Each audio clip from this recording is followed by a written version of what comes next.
predicar esta tarde, pero antes quisiera que me acompañaras en oración pidiéndole al Señor que no sea yo el que hable, sino sea su Espíritu Santo que hable a través de mí a tu vida. Y a la vez oremos para que pongas atento a tu espíritu, abras tus oídos espirituales, pero sobre todas las cosas, abras tu corazón a la palabra que Dios quiere hablar hoy. Acompáñame, Señor Jesús, hermoso Dios, precioso Espíritu. Te damos gracias porque sabemos que tu presencia descansa en este lugar. Que tu presencia está aquí, Señor. Te pido, Padre, que seas tú el que hable a través de mí. Que no sea yo, sino sea tu santa presencia, tu fuego y tu poder a través de mi vida. En tu nombre, Jesús. Abrimos nuestro corazón y nuestros pensamientos a lo que tú quieras hablar hoy. En tu nombre, Señor. Amén, amén y amén. El tema de hoy decidí titularlo El secreto de sus ojos. Y este es un mensaje que no nació para impresionar, no nació para ser reconocido en redes sociales, nació para recordarnos lo que realmente tenemos que buscar.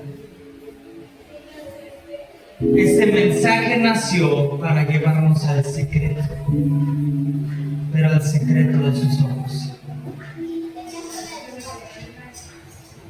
Y como versículo principal quisiera que me acompañaras al libro de Amós, capítulo 9, versículo 11. De este versículo se habla mucho que sucederá en estos tiempos, pero creo que no lo hemos entendido todavía. Amós 9:11 dice así: en aquel día levantaré el tabernáculo caído de David y cerraré sus portillos y levantaré sus ruinas y lo edificaré como en el tiempo pasado.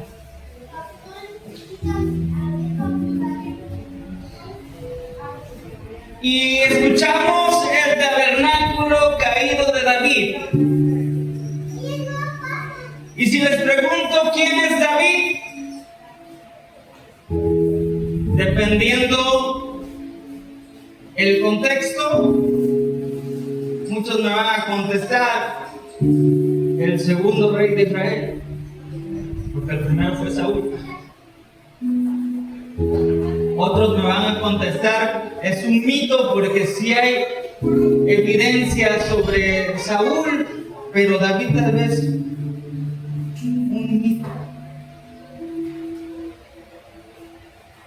Pero todos sabemos que David, a través de él y de su descendencia, es por medio de quien vino la salvación para nosotros.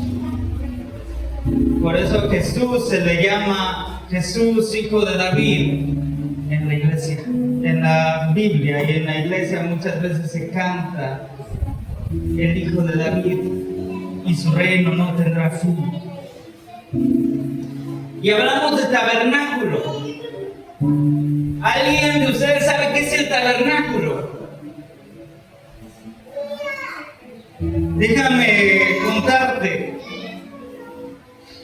que todos sabemos la historia del pueblo de Israel, ¿no? Nace con Abraham, cuando Dios le dice: deja tu tierra y tu parentela y vete a la tierra que yo te mostraré. Y le dice: y tu descendencia será, mira las estrellas, y ves tu descendencia descendencia será mucho mayor y por ti serán benditas todas las familias de la tierra. Y Abraham tiene a Isaac, Isaac tiene a Jacob y a Esaú. Esaú le vende la primogenitura a Jacob por un plato de lentejas. Jacob, después de hacer eso, con ayuda de su madre, huye pensando que su hermano lo iba a matar.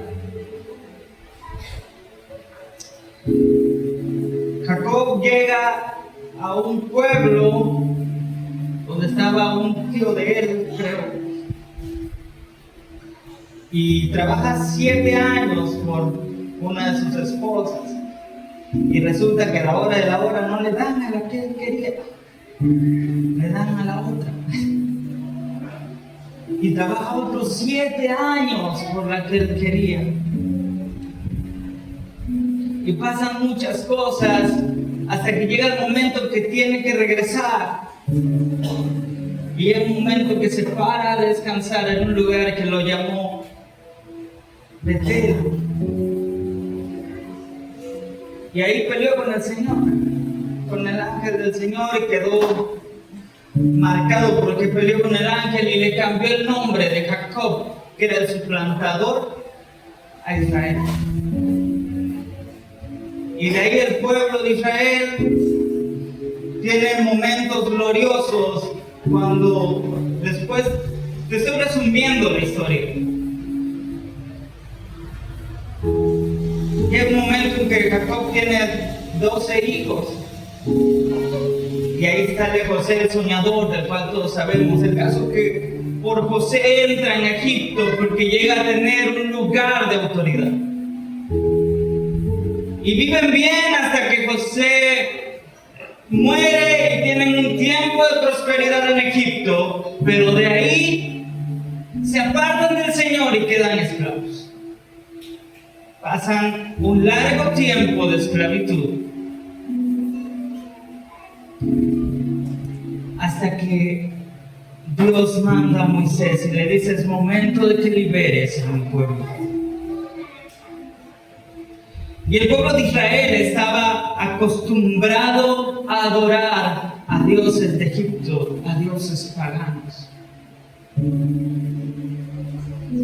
Y entonces Dios le dice a Moisés, le da unas ciertas órdenes de construirle un lugar para que su presencia repose. Este lugar era el tabernáculo. Estaba constituido por varios lugares. Estaba el atrio, estaba el lugar santo, estaba el lugar santísimo. Había una fuente, había candelabros de oro, estaba el arca del pacto, pero tenía sus divisiones. Y durante mucho tiempo nadie podía entrar a la presencia de Dios, pero no porque Dios lo prohibió, sino porque tuvieron su momento. El pueblo de Israel tuvo su momento en donde ellos pudieron haber decidido acercarse a la presencia de Dios. Pero sabes, la Biblia dice que en ese momento tuvieron miedo, tuvieron temor y le dijeron a Moisés: ve tú y habla con el Señor y dinos lo que Él quiera decirnos y nosotros lo haremos. Cuando bien pudieron haber dicho: vamos todos juntos. Ellos sellaron cómo iba a ser su relación con Dios. Tuvieron el momento de tener una cercanía y lo rechazaron. Y les fue bien mientras hacían caso a lo que Dios les decía. Dios puso los mandamientos y ya no sabemos toda la historia. Pero del tabernáculo que habla Amós 9:11 no es el tabernáculo de Moisés. Nos habla del tabernáculo de David. El tabernáculo de Moisés, para hacerte más claro, tenía sus divisiones. Tenía candelabros, tenía los lugares de sacrificio. Para entrar tenías que tener una ropa, una túnica diferente, y solo podía entrar el sumo sacerdote una vez al año para expiación de pecados del pueblo, y había holocaustos. El tabernáculo de David fue un tabernáculo diferente. Y todos reconocemos a David por los salmos. Todos reconocemos el libro de los salmos. Y muchos piensan que todas las partes de la Biblia se llaman salmos. Alguna vez escuché en redes sociales a alguien que decía: es que el salmo donde dice que Dios envió a su Hijo unigénito. Y así como, no, eso no es un salmo, es un versículo de la Biblia. El salmo eran alabanzas que David componía para alabar a Dios. Pero ¿cuál era la diferencia entre el tabernáculo de Moisés y el tabernáculo de David? Porque en Amós 9 el Señor dice: y en aquel día levantaré el tabernáculo caído de David, cerraré sus portillos, levantaré sus ruinas y lo edificaré como en el tiempo pasado. Déjame decirte cómo era el tabernáculo de David. A diferencia del tabernáculo de Moisés, que tenía un atrio, el lugar santo y el lugar santísimo, el tabernáculo de David solo tenía una cosa. Era una tienda, una carpa sencilla. David armó una tienda, en hebreo se dice oler, en el monte Sión. Pero esa tienda no tenía divisiones, no tenía un velo que separara al pueblo del arca del pacto. En el tabernáculo de David no había candelabros, no había cosas lujosas. ¿Sabes qué era lo único que había? El centro de todo el tabernáculo era el arca del pacto. ¿Y qué simbolizaba el arca del pacto? Simbolizaba la presencia del Señor. Pero tenía otra característica. No solo porque David era cantante y compositor y guapo, porque era guapo, lo dice la Biblia. No estoy jugando, era muy guapo. Pero en el tabernáculo de David había organización, había cantores, había músicos que tocaban salterios, arpas, címbalos, había porteros, había ministros y había una alabanza y una adoración a Dios que no cesaba de día y de noche. David había establecido turnos y funciones para los sacerdotes. Había sacerdotes que ofrecían sacrificios, levitas que adoraban y levitas que intercedían por el pueblo. Los sacrificios que se hacían en el tabernáculo de Moisés eran para perdón de pecados. Lo que se hacía en el tabernáculo de David era adoración a Dios sin ninguna barrera. ¿Por qué te digo esto? Porque Dios quiere restaurar el tabernáculo caído de David. ¿Sabes? Antes de venir, me bañé, me perfumé, busqué una ropa para verme bien, me puse una cadenita, me puse un reloj, busqué arreglarme lo mejor posible, me afeité, Aunque a mí me gusta la barba, pero dicen que me veo mejor sin barba, y me afeité. ¿Qué tiene que ver esto? Muchas veces para venir a la iglesia, déjate, lo hemos dicho mal, para venir al templo, porque nosotros somos la iglesia, para venir al lugar de encuentro con Dios, nos arreglamos. Porque a veces creemos que vamos a impresionar a Dios de cómo estamos vestidos.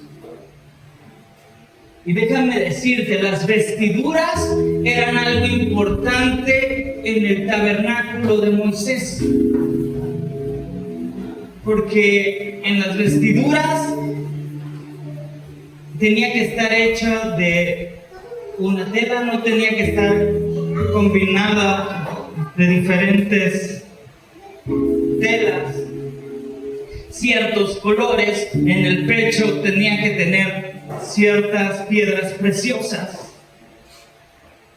Y te digo, había candelabros de oro, había cosas hermosas, pero el tabernáculo de David era una tienda, era una carpa. Después del tabernáculo de David, a quien le tocó, porque David reunió todo para hacerle un gran templo a Dios, pero al que le tocó construir el templo fue a Salomón. Y Salomón fue muy sabio, pero apartó su corazón de Dios. Y no hemos entendido esto. Dios no busca lujos. El secreto a sus ojos no quiere decir, quiero aclarar, que no puedas vestirte bien, que no puedas tener algo de marca. Somos hijos del Rey. Y lo que Dios nos da es bendición. ¿Y por qué vamos a ocultar la bendición que Dios nos da? Poco o mucho, lo que tenemos Dios nos los ha dado. Muchas veces confundimos que ser cristiano es ser pobre, porque dice que benditos los pobres, bienaventurados los pobres, pero no es así. Somos hijos del Rey de Reyes. Quiero aclarar esto para que no digan está predicando que todo lo que yo he hecho no importa. No, si tienes una casa hermosa, alégrala más, que te guste a ti, porque es un lugar que Dios te ha dado, donde tienes que estar feliz de estar. Tenemos que cuidarnos. ¿Por qué? Porque nadie quiere acercarse a alguien que tiene una cara de limón chupado. Pero ¿a qué voy? Ante sus ojos, Dios no busca lo bello,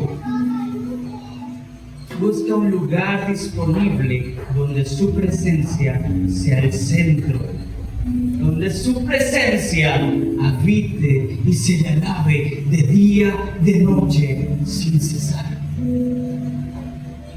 Y con esto no quiero decir que te pongas todo el día a cantar. No confundamos. Alabar y adorar a Dios lo hacemos aún por medio de nuestros actos. En el 2015 yo tenía 1 año de casado y alguna vez estábamos trabajando y mi tío era el pastor de la iglesia, mi tío el pastor Jorge Morales, que ya no está con nosotros. Alguna vez me dijo y le dijo a mi esposa: no importa que estés lavando baños, todo lo que hagas, hazlo como para el Señor, porque Él te recompensará. También lo ha predicado muchas veces mi tío Adolfo. Pero es una realidad. Nosotros alabamos y adoramos a Dios con nuestra vida. No es para estar de santurrones diciéndole al otro: es que tú estás mal, es que tú eres un pecador, es que si... no vas a la iglesia, te vas al infierno. No. ¿Sabes qué? A veces eso, en lugar de adorar a Dios, de alabar a Dios, nos volvemos piedras de tropiezo. Como decía Eliab en el mensaje de la semana pasada, Dios no busca personas perfectas, porque la Biblia dice que de lo vil y de lo menospreciado escogió el Señor para avergonzar a los sabios. ¿A qué voy con esto? ¿Por qué Dios no dijo, y voy a restaurar el templo precioso que me construyó Salomón? ¿Por qué Dios no dijo, voy a restaurar el tabernáculo de Moisés, donde había oro, donde no podías entrar porque morías de tanta presencia? Déjame decirte que estaba la presencia de Dios con Moisés de día y de noche. De noche les ponía una columna de fuego para que no sufrieran frío, y de día les ponía unas columnas de nube para que no los quemara el calor del desierto. Pero ¿por qué Dios quiere restaurar el tabernáculo de David? Porque Dios siempre ha deseado estar en medio de nosotros. Dios siempre ha deseado vivir con nosotros, hablar con nosotros. Yo agradezco que soy instrumento para que Dios hable, pero creo que sería más hermoso que Dios descendiera o que nos hablara como hablaba con Adán. Creo que no hay nada más bello que la voz del Señor.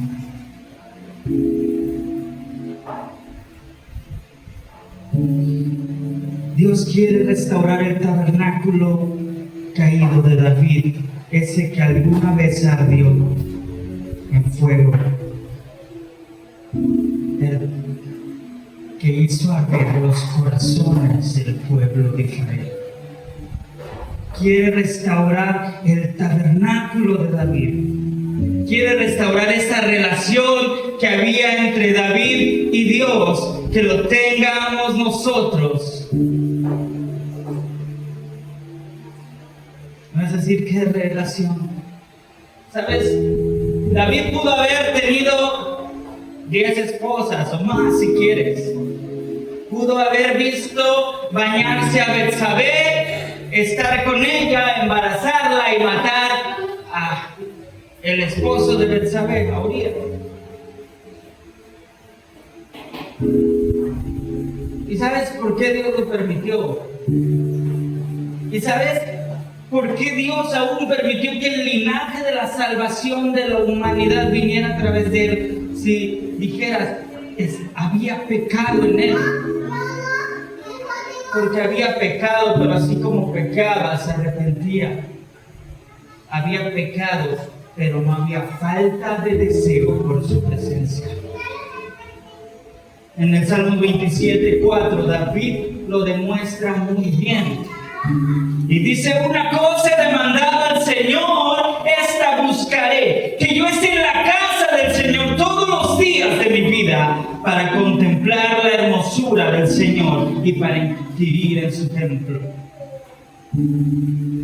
Y sabes, todavía si nos ponemos a analizar la historia de David, se sabe que David venía de la casa de Isaí, que tenía hermanos como Eliab,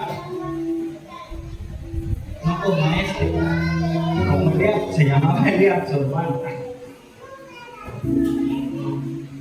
Pero sabes, no se sabe el nombre de la mamá de David. De cualquier otro,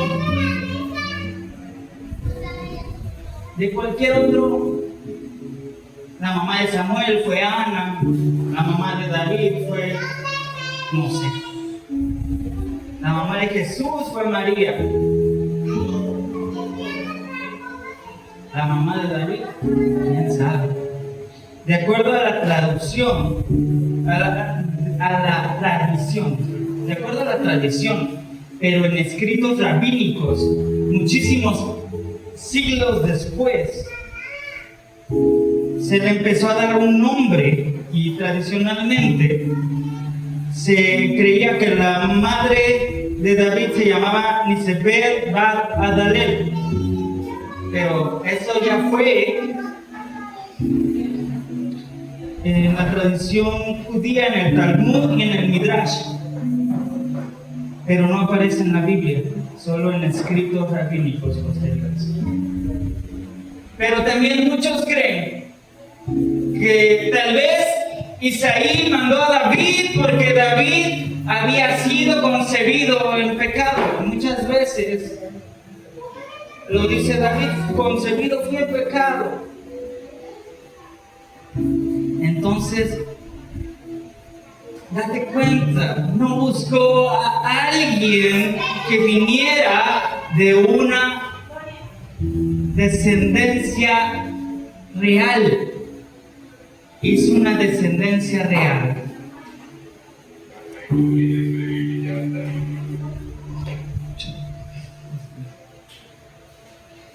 Hizo una descendencia real a través de David.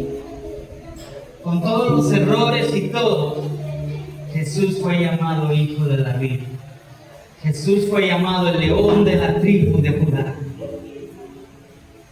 Y Jesús entregó su vida para tu salvación y para mi salvación. Lo que Dios quiere es restaurarnos a nosotros, volvernos sus tiendas. Escrito está que somos templos del Espíritu Santo. Pero a veces creo que por ese título de templos del Espíritu Santo ha entrado cierto egocentrismo, cierto egoísmo, en decir, es que en mí reposa la presencia de Dios y nos creemos más que los demás. Cuando sabes, y ya lo he predicado varias veces, cuando David traía el arca a la ciudad de David, él se puso a danzar de tal manera que se le levantaron las túnicas. Y él era el rey. Pero no le importó eso porque estaba adorando a Dios que le había dado todo.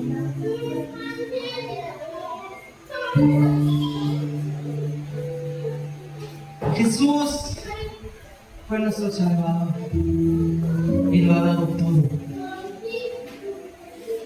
Pero David ha sido quien nos ha enseñado el corazón que atrae la presencia de Dios.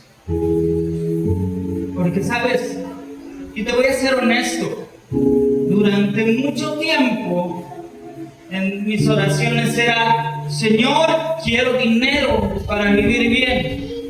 Señor, quiero un carro. De hecho, en el 2015, mi esposa y yo nos pusimos a orar y: Señor, danos un... Y hasta eso, pedíamos una marca específica. Vivíamos al lado de mi tío Adolfo, así que muchas veces pude haber escuchado esa oración. Éramos un Spark 2015, orábamos.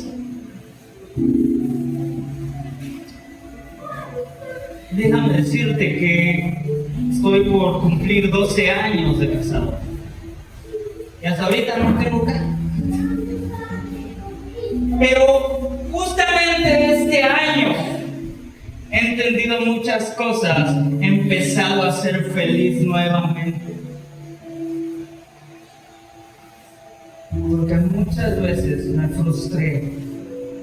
Porque decía, ¿cómo si soy hijo de Dios vivo así? Hasta que entendí esto. Sí, está bueno anhelar buenas cosas, pero lo primero que tenemos que anhelar es su presencia.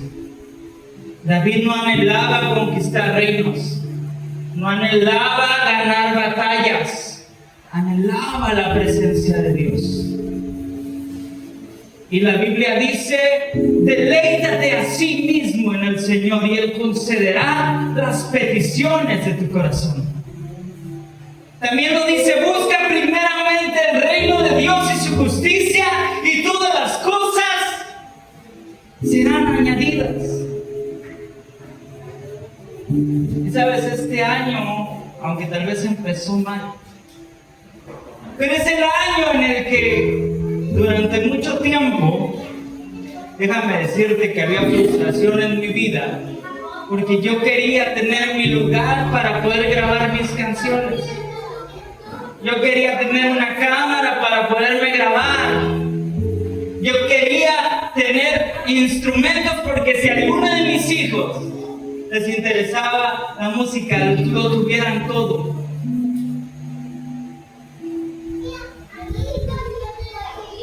Y déjame decirte que Dios me hizo entender, mi presencia es primero y de lo demás yo me encargo. Y déjame decirte que del 17 de agosto para acá, donde Él me dijo, eres mi hijo y sigue adelante, yo quería tener una buena computadora para poder grabar canciones, me la regalaron. Quería tener mi interfaz para grabar, Dios me dio dos. Quería tener micrófonos para grabar, Dios me dio dos. Quería tener mi amplificador de guitarra porque tengo 13, 14 años con una guitarra y no tenía amplificador. Ayer me lo llevé a mi casa. Y parecerán tonterías, pero esos eran los deseos de mi corazón. Pero en el momento que entendí, busca primeramente mi presencia, todo cambió. Dios no solamente quiere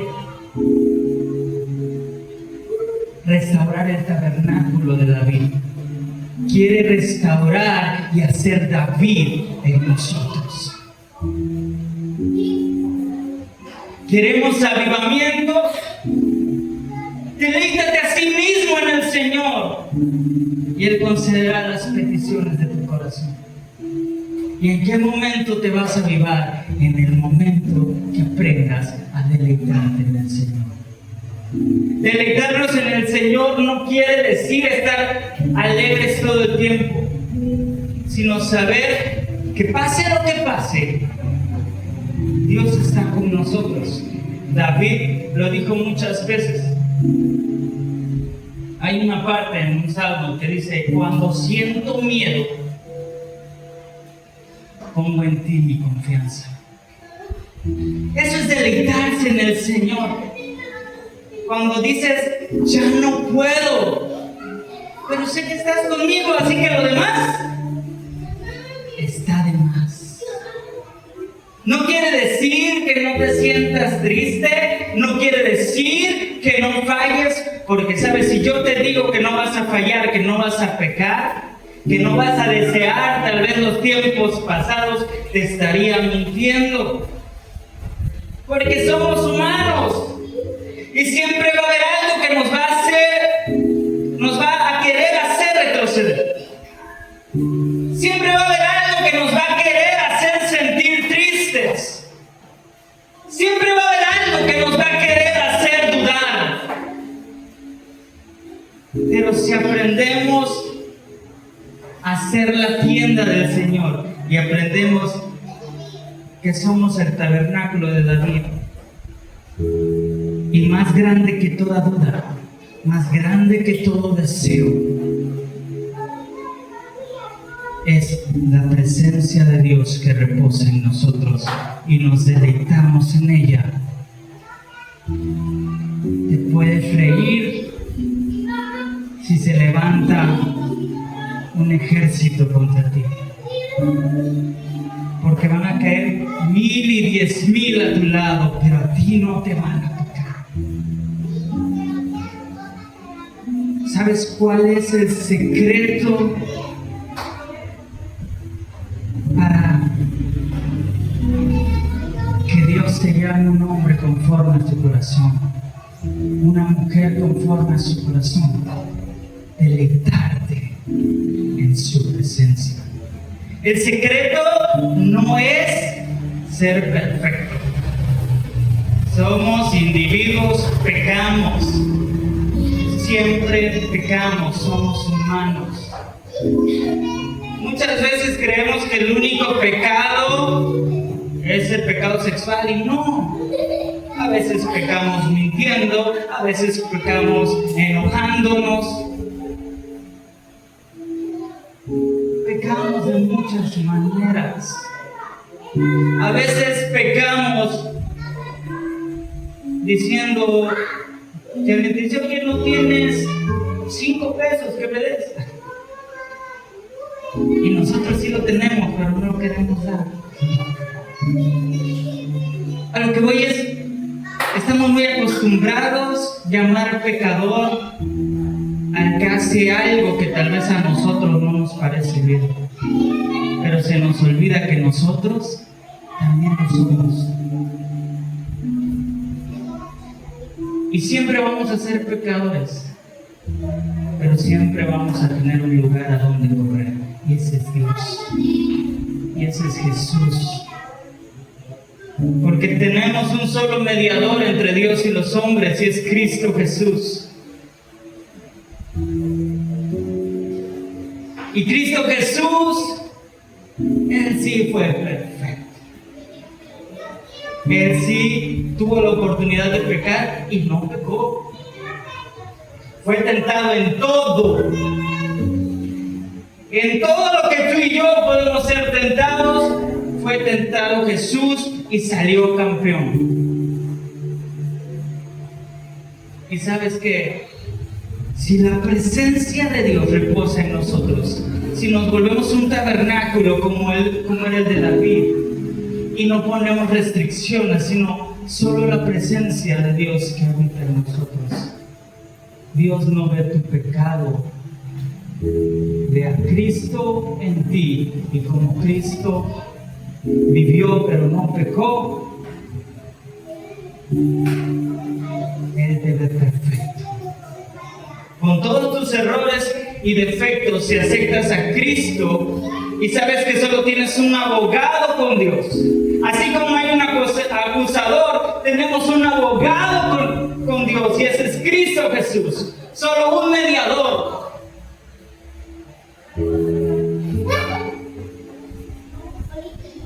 Y en el momento que entendamos esto, todo va a cambiar. En el momento que entendamos esto, el cristianismo va a dejar de ser tan difícil vivirlo. Porque sabes, tal vez has vivido un mal cristianismo porque has vivido queriendo cumplir reglas. Y sí, hay 10 mandamientos. Pero Jesús dijo, ¿sabes cuáles son los que tienes que cumplir? Amarás al Señor tu Dios con todo tu corazón, con toda tu mente, con todas tus fuerzas, con toda tu alma, y a tu prójimo como a ti mismo.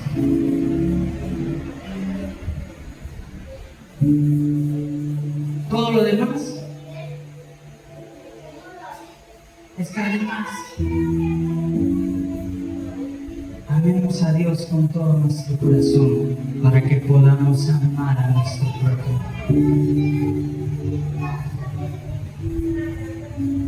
Y sabes, Dios te ama y por eso te está dando esta oportunidad de que escuches este mensaje. Que no importa cuánto has fallado, Él te ama. No importa cuáles sean tus fallas, si vienes a los pies de Cristo, Él te ve perfecto. En el momento que entendamos esto, vamos a vivir un cristianismo como Cristo quiso que lo viviéramos. Y sabes que es tiempo y es ahora en la que se levanten los adoradores en espíritu y en verdad. Aquellos que adoran a Dios con todo su ser. Aquellos donde la presencia de Dios reposa. Y en el momento que tomemos esto, en verdad, nuestro ser va a arder. Y por consecuencia el que está a tu lado va a arder. Y el que está al lado de tu lado va a arder. Y esto va a ser un fuego que nadie va a parar. Pero deleitémonos a sí mismo en el Señor. Y Él va a conceder todo. No una sola cosa, va a conceder todo lo que tu corazón desea. Pero deleitémonos a sí mismos. Vamos a ponernos de pie.